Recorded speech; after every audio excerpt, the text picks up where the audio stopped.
Work it, make it, do it, makes us older, better, faster, stronger. Talk's friendly little proletariat uprising. America's first competition talk show. You're in the hub. That's how long I've been on ya. Here's the top 5 most censored words on YouTube. Number 1. Number 2. Number 3. In. Number 4. Get you. Wow, that was nasty. And finally, number 5. Put that in your. Man, I hope they won't censor this.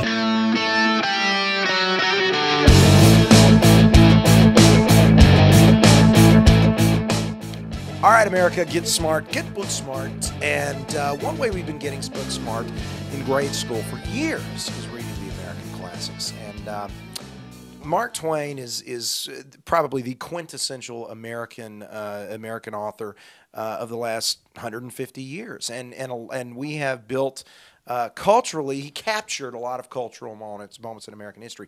Over the holidays, they came out with his, not biography, there have been plenty of those, but his autobiography about his life in his own words. Now, he said it was the 100-year anniversary of his death, and they said they wouldn't release it, his request, they would not release the book. He requested they wouldn't release his autobiography until 100 years after he died because he figured it would skewer his reputation. Well, a lot of people have found ways to skewer his reputation without his help at all. One of them is a new publisher who's publishing a new and this is just my humble opinion.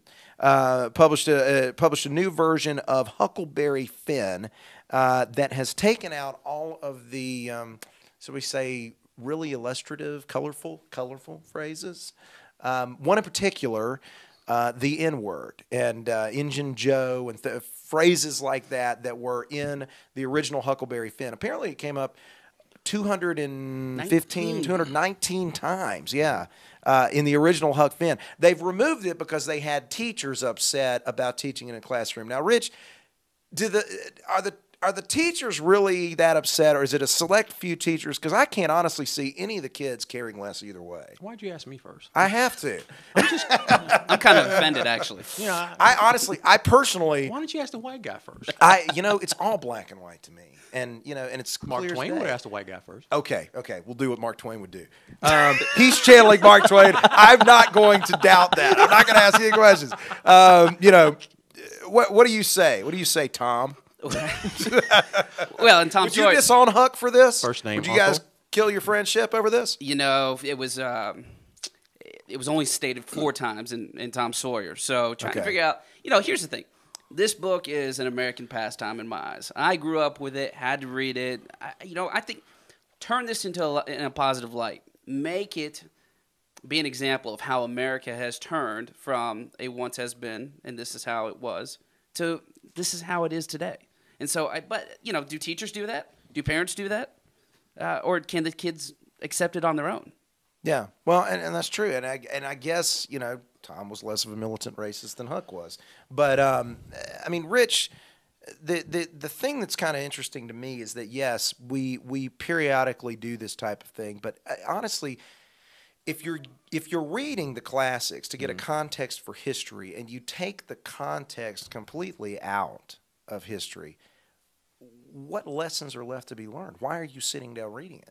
Yeah, I think a lot of people have lost the fact that this is a piece of literature, but it's also based on history. And we can't deny the fact that there are certain things that were said. There are certain things that were done during a period of time, which Mark Twain was writing about this stuff. And we can't just gloss over it and pretend like it didn't happen. It's very much to the benefit of the students today. For instance, my 2 daughters, age 11 and 5, I want them to know exactly what occurred during that time in history, and it is disingenuous to them and to all those people who actually lived during that time to just pretend that these things didn't exist by glossing over them and substituting the words. Yeah, because at the end of the day, if you take all the context out of it, you've got a whole generation of folks that look at it and they don't know why the angry black man was angry unless he just listened to too much NWA at the time, which I guess would just be WA at this point. The point is, if you do that, there's no context for understanding why we're justified in doing some of the things we've done throughout our history to remedy our own evil, darker side. Yeah. Sure. WWTS. What would Twain say? Yeah. About this whole thing, Yeah. Does it really desecrate the meaning of the book? And again, I think it's all in the context of how you take it. Are you trying to make an example out of it by keeping the history of it? But again, it's all in the matter that how you take it. I agree. I don't like the word. Don't use the word. Yeah. But I think it was vital in my upbringing to know where America was at that one time and how we've changed. Well, and it's funny because the Twain scholar Alan Gribben, who is working with New South Books in Alabama to publish the books, the new version of the books, said that ultimately people, the letters that he got, a lot of the frustration that he felt from readers saying, "Why are you taking this out?" All of them danced around using the word in their letters. He got thousands of letters and no one mentioned it once. So he said that's proof positive that the word makes you feel uncomfortable. Therefore, it should be removed because there's no reason in the world why folks should not be able to, children should not be able to experience and gain the wisdom from a piece of literature like this simply because a word in a book rules it off the table. The flip side of that is Mark Twain was the one who said how.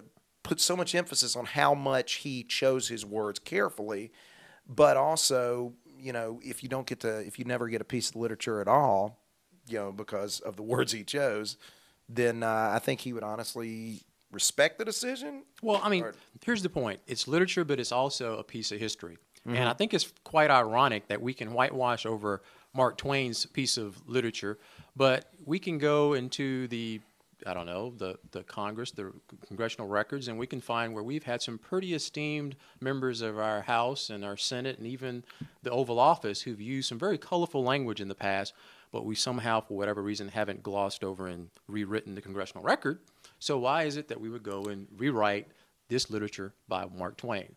It's political correctness just going willy-nilly once again in America. Yeah. Well, and that's the funny thing about it is, I mean, it's not the first time this has happened. I mean, we have censored different books over the years. Uncle Remus' work, when we used to talk about Brer Rabbit, Brer Fox. You're going to take Brer out of it, you're just left with Rabbit, and that gets confusing for the Pooh Bear fans. So, you get into your own set of frustrations depending on which way you go with this and your own confusing issues here. Why is it different for Mark Twain versus saying something like this versus young Jay-Z? I mean, the distinction here is, I know there's the obvious distinction, but at the end of the day, if it doesn't reaffirm someone's value, and that's really the issue here, why does one get off? Why does it matter who says it? Well, Jay-Z, he has that privilege. I know. It's this category. It's this. You can say it if you don't violate your category. All right. Don't complain about fat people unless you're fat. I'm just saying he can do it. You cannot. Don't cross that line. Okay. Everything will be okay. Okay. Here we say. Okay. I'll throw this out here. I like it. You guys are turning red, man. You're almost as red as your shirt. Here, dude. It's just Is it that sensitive, man? I'm loving this, No. man. I'm puckered a little bit. I'm going to bring up. I'm going to throw this out there since you're running the show. Put it on the table. Let's go. Stephen Railton, University of Virginia. He said it's a horrible idea because of all the reasons we basically just talked about. He said if we can't talk about this type of thing in the classroom, we can't do it anywhere. Mm-hmm. I mean, do you agree with that? Absolutely. Okay. Yeah, I mean, here's the thing. What are you going to replace it with? Are you replacing it with tabloids, with movies, with Jersey Shore, with music? Again, you're not going to get that history there. Yeah. Well, I mean, and here's my point, and this is a concern I have. I can see it from both ways, because when did the classroom become the only place appropriate for people to explore difficult fodder like this? That gets us in a dangerous place, too, because if we're how do we expect to hold up a representative republic built around the free exchange of ideas when we limit the free exchange of ideas to a certain setting, to a certain category? What happened to intellectual curiosity, just unbridled curiosity, free speech? Yeah, I mean, on a level I can see where Railton's coming from, but also on a level it sets up that embedded assertion that this kind of thing is appropriate in the classroom, and that is one of the few places, because outside of that, you're out of bounds. It's not a safe zone anymore. Well, it's a piece of literature that I think all children, all adults, should take the opportunity to read. I understand why some parents may be a little taken aback by having such language read to a kid in 2011. But here's the deal. If your child cannot deal with that language in the context of a book, then God help them when they're dealing with people on in the workplace or just in the mall or wherever. So it's going to have to be dealt with somewhere, and the classroom is probably one of the best places for it to start, and I think that would help prepare kids to better get an understanding of what's going on in society back then and now, and then make life a little bit less complicated for them as adults. So, yeah, I mean, ultimately, though, the thing to basically remember is if we do away with the pain in society, if we gloss over it, overlook it long enough, you've got to ask yourself, what does that do to an individual? What does that do to a society, to a culture, to their understanding of who they are? Can you really eliminate the ugly simply by outlawing it? Well, and I think it's still fresh. We're, maybe 2.5 generations removed from that. So, it's still really fresh in people's minds and how people are brought up and and just the culture as it is. And so, will the meaning of it get diluted over the years? I think so. But certainly 150 years ago, still very prevalent. Yeah. It's still a raw scab, I guess you could say. So, we'll see you tomorrow on the Hub.